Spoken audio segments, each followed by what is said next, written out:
सभी भैया बहनों को नमस्कार।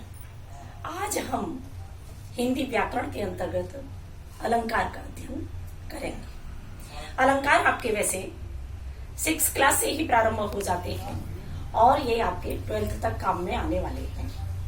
हम देखेंगे जैसे अभी 9th क्लास में 4 अंक के अलंकार आने हैं, जिसमें 2 अंक के अंतर्गत तो किसी अलंकार का नाम दे करके उसकी परिभाषा और उदाहरण सहित बताइए, और किसी में काव्य दिया होता है, उदाहरण दिया होता है और उसमें आपको बताना होता है कि इसमें कौन सा अलंकार है।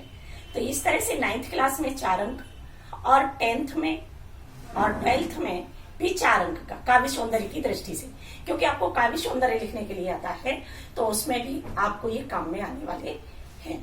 चलिए अब हम देखते हैं अलंकार। आप जैसा देखते हैं कि अलंकार शब्द 2 शब्दों से मिलकर के बना, अलम और कार। अलम का अर्थ होता है अलंकृत और कार का करने वाला, अर्थात अलंकृत करने वाला, शोभित करने वाला, भूषित करने वाला, सज्जित करने वाला, उसे अलंकार कहते हैं। सामान्य भाषा में भी देखें, सामान्य अर्थ के अनुसार भी अलंकार का अर्थ होता है आभूषण।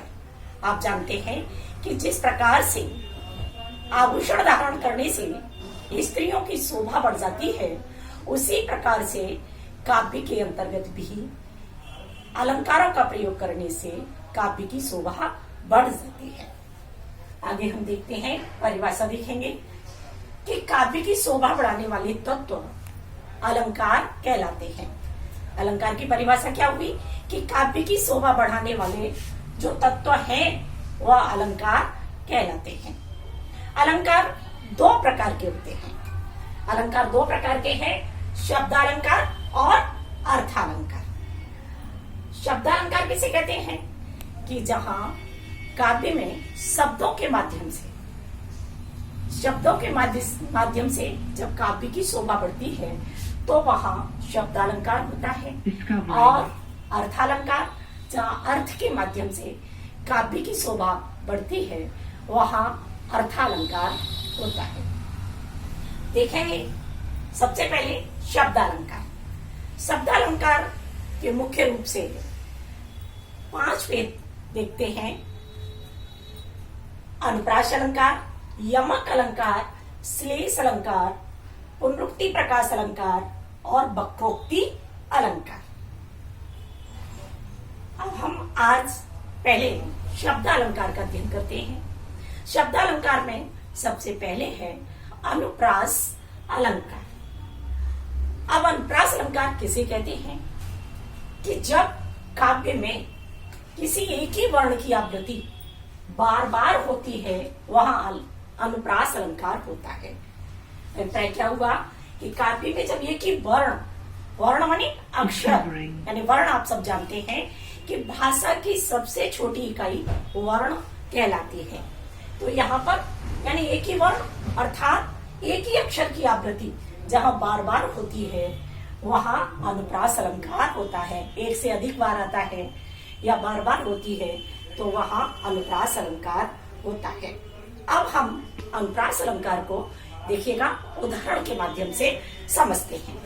देखिए पहला उदाहरण है कि चारों चंद्र की चंचल किरणें खेल रही हैं जल थल में, यानी चंद्रमा की जो सुंदर किरणें हैं वह जल में, पानी में, थल में, स्थल में, पृथ्वी में सब जगह खेलती हुई सी प्रतीत हो रही है। अब आपने देखा कि यहाँ चारों में प्रारंभिक वर्ण जो हमारा क्या है, च। चंद्र में प्रारंभिक वर्ण क्या है, च। चंचल में च। ठीक है, ऐसे ही खेल रही हैं जल थल में, खेल शब्द में अंतिम ला, जल में ला, थल में ला। तो इस कारण से चावर्ण की आवृत्ति बार बार होने के कारण से यहाँ अनुप्रास अलंकार है। दूसरे उदाहरण के माध्यम से समझते हैं। देखिएगा कि तरन तनुजा तट तमाल तरुबर बहु छाये, हमने पहले ही कहा था कि हम शब्द अलंकार यहाँ शब्द के माध्यम से, जहाँ शब्द के माध्यम से काव्य की शोभा बढ़ती है वहां शब्द अलंकार होता है। अब देखिए यहाँ देखेंगे हम कि जैसे तरन, तरन माने क्या होता है? तरन माने होता है सूर्य।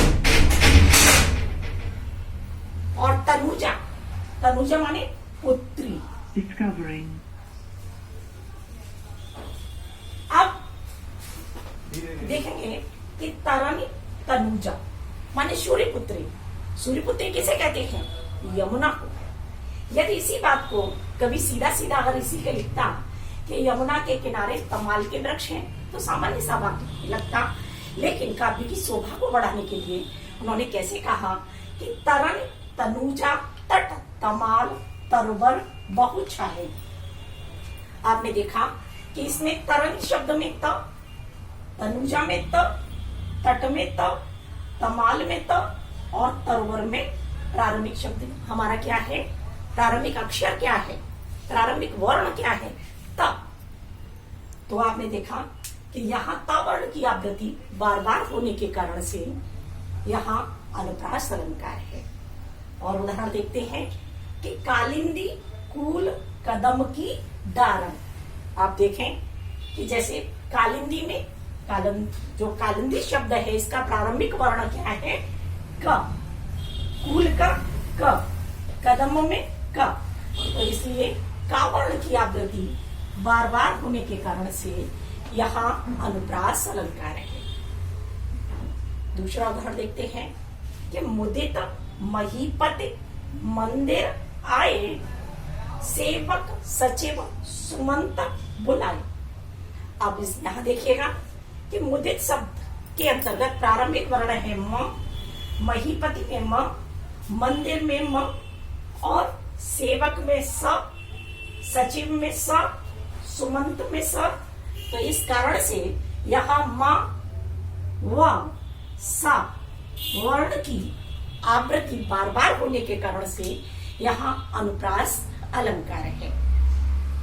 इसलिए आपने देखा, उन्हें देखते हुए एक बार देखते हैं कि जहां अनुप्रास अलंकार के अंतर्गत जहां एक ही वर्ण की आवृत्ति एक से अधिक बार होती है या बार बार होती है वह अनुप्रास अलंकार होता है।